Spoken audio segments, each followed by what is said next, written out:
Legacy League, it was not as electric offensively as week 2, but not as much of a dud as week 1. We had some funky kicks and block kicks and all that kind of mess. So it did lead to some pretty wild finishes. Not some super tight ones, though, because injury bug definitely hit. What is worse than a player getting injured? Someone starting the game and then getting injured. Way worse. It's way worse.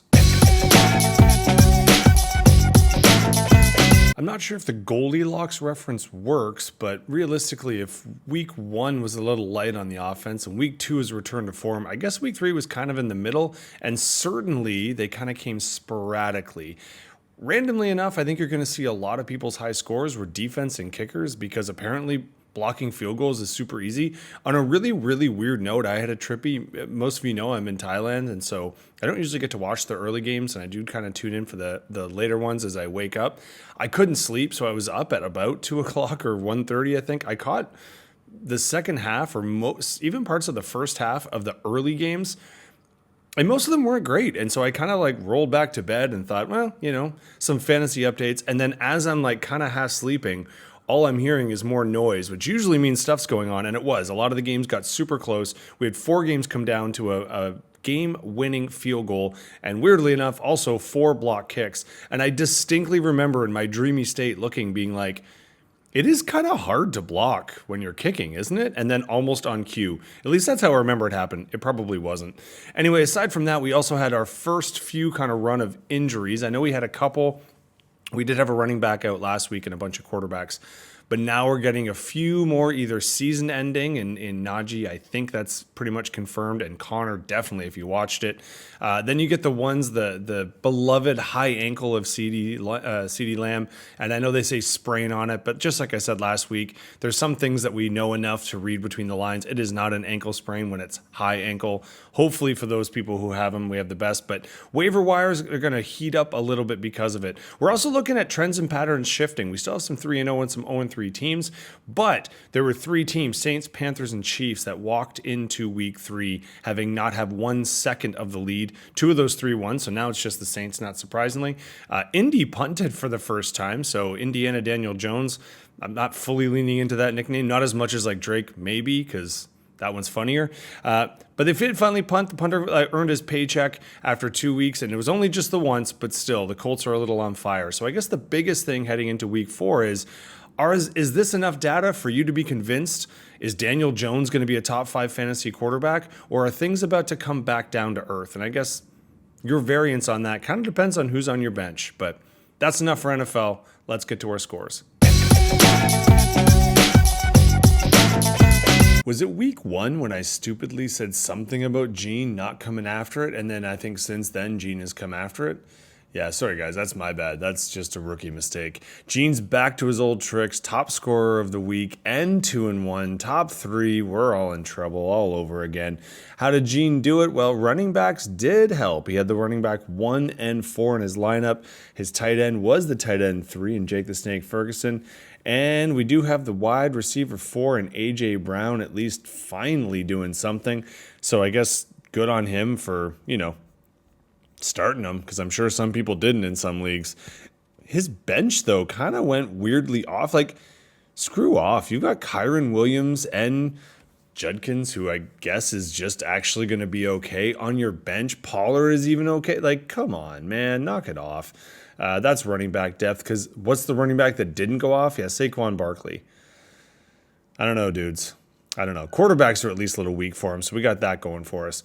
On the other side of the coin here, Connor, surprisingly, this is a slow start for you. I think you're just not getting as much from some of those. I know we keep making fun of you with quarterbacks, but you're not really getting as much, even though Allen did just fine. He's been doing just fine the whole time, but didn't crack the top 5. Wide receivers are really letting you down. Hampton finally had a game, though, didn't he? Now, granted, it's injury-related on the other end, but hey, running back 5 and looking good heading into week 4 as an option. Atlanta, not so much. Your bench, well, at least you didn't start Baltimore. I guess that would have sucked. But hey, you know what? You had a stinker around. Only a few people performed. You still just went just under predicted, so no one's crying for you yet. And Gene, just pump the brakes, man. Just let us get a chance. I was feeling pretty good about myself, having a decent week up against Rushke, whose roster I thought was pretty good. But then, yeah, Caleb goes and spots me. Quarterback 1, Kent. So there you go. Feel pretty good about that one. Nico was the wide receiver 3. Pickens obviously had a day. I do have to say, at one point in time, this matchup I was paying attention to. I was watching at this particular point. Don't even try and do the math as to what time that was in my day. But I was thinking, I'm like, man, what would have to happen for Rushke to really have the advantage here? And I thought that Dallas-Chicago game was going to be just a shootout. And then CeeDee Lamb goes out, thus making his Pickens even better. And then his boys just kind of ran over the Stars. Yeah, everything was coming up Rushke. Not much I could have done about that. Even though Odunze didn't go like off, I'd still take it if I were you, just pretty much at predicted. Showing your bench, you made all the right calls. You do have some issues, injury and others. At least, for me, I actually made one pretty bad call. Geno Smith came out. Quarterback 2. Yeah, could have had quarterback 1 versus quarterback 2. Would have made it closer, would have made you sweat a little bit. Don't really think it would have changed the complete tide. CeeDee Lamb going out just key rushed me. If he has a normal game, I might have stayed undefeated, but he didn't. You did. Hey, congrats, buddy. In the Battle of the Tims, we had one throwing a football-shaped bomb and the other one just making another panic phone call. I can't even remember. Was it a phone call? No, it was an email. Anyone after that? Okay, never mind. I should have known that. I just got a little distracted. Anywho, Timmy, so the one that won, Lamar was the quarterback 4, going pretty well there. And the running backs just kind of did what they should. More than fine, not cracking the top 5, not ringing the bell, but doing great. Detroit, weirdly enough, you would have thought with the way they kind of shellacked, but you remember they did let up a lot of points too. So that wasn't quite the dominant outing. However, the dominant Detroit running back was on the bench. Monty was the top scoring of the 2 running backs. Running back 2 overall and did beat his counterpart. So well done there. Tim, Rose, we're talking here. You had the other counterpart, top one at least that got points for anyone because he wasn't on the bench. He was the running back 3 though, back-to-back 2 and 3. Big game for them. Obviously, your big one here, Juwan Jennings not coming out and getting scratched at the end there, and then Zay Flowers might as well have been scratched, but the way he was playing, that was more than enough to to lose the Battle of the Tens. Tim, you're going to have to make some adjustments here, buddy. 0-3, not out of it yet, but you're going to have to be wise. Timmy, new to the league, 2-1, top 4. Can't do much better than that. Or, I'm sorry, you could do much better than that. You could be the number 1 in our league right now, like Dibbler is. Now, granted, 134 is not going to win you every single week, but it's going to win you this week, so who gives a crap? He was underperformance, Chase being a big reason as to why, but hey, Smith and Jigba, I know you're on that side anywhere. You took a hometown boy for you, Jeff. You got to be pretty happy with that.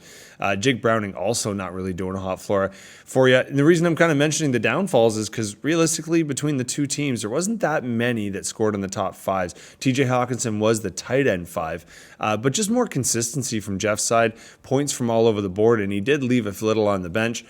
Rennie, you made mostly the right calls, although your Denver buddy here was the wide receiver 2 and would have been the highest wide receiver. Wide receiver 1, and it wasn't even close. The top scoring player, full stop, was not taken, still not taken. Vegas wide receiver. I'll let you figure out the rest. You got to be pretty bummed. Your running backs are usually your bread and butter here, Rennie, and they really let you down, as did Tucker Kraft, who went off last week. So unfortunately for you, you fall to 1-2. Not out of the woods, obviously, yet. Lots more to play. But Jeff, 3-0, off to a great start, and you are our current leader. Our double J's here took it to, now we have to assume, an ironically named team in terms of the league winners. Marco, unfortunately, buddy, this was one of the tighter matchups. This one was pretty close. Both teams had their ups and downs. Marco, just to talk about yours, I think the biggest thing, your wide receivers kind of did overperform for the most part. Obviously not Higgins or Rondale. I mean, the other 2 guys. And Jalen Hurts was great for you, QB3. Defense, Neek's so good. What's weird, though, because they actually have a good real life defense. They just didn't get all the, kick block and points. And you do have some fun guys on the bench here to make things all spicier. Speaking of the bench, on the other side of the coin, man, defenses abound here. Seattle was the defense 3, and no one had Carolina, which was the defense 2. And if you're looking for the defense 1, look no further than the Minnesota Vikings down on the bench here. No worries though. Ooh, we also got threw a dart at the board, and now you got another starting quarterback. Anyway, just got distracted by shiny things. Same, but different. This was the lowest score or winning team in 122, but didn't really matter. You are going to have to deal with a bit of an injury here, and I think you already know that. Going down the list, we might have some options, but I'm assuming you're also going to be hitting the boards if you haven't already. Regardless, both teams 1 and 2. We see the spectrum here. We'll take a look at the schedule or so the standings in just a second to see how breadth it is here, but both of you 1 and 2, both of you are going to want to try and have a big week 4. All right, I mentioned if those were our results, I'll just take a quick scroll down. We have 1 offer on either end. That's 1 winless and 1 lossless. Most of us just fishing around in the middle. That is just the way things tend to go in this pool. So without further ado, flipping ahead to 4. Now, granted, not everyone set their rosters. I say that every single week, so these aren't necessarily binding. I do think Jeff is in for a tough fight here, although Yahoo disagrees, but maybe Timmy can do something for it. Looks like we got a couple tight matchups in the middle, but injuries were a factor this week, so let's see how the waiver wire pans out, although some of that action, by the way, of recording has already been done. Anywho, let's wrap it up. Week 4 brings a little bit of a wrinkle. We got our first international game. They're going to the Guinness factory to see how Dublin will sort out a couple mediocre teams. Well, not mediocre, but you know the international games always tend to be like this. Anywho, just make sure you remember what time zone you're in and when you have to start people. So if you are back in North America, get up a little bit earlier and make sure you at least have that game set. If you are in that kind of central region, congratulations. You actually get to watch a game at a reasonable time. And if you're me, I actually get to watch a game before I fall asleep.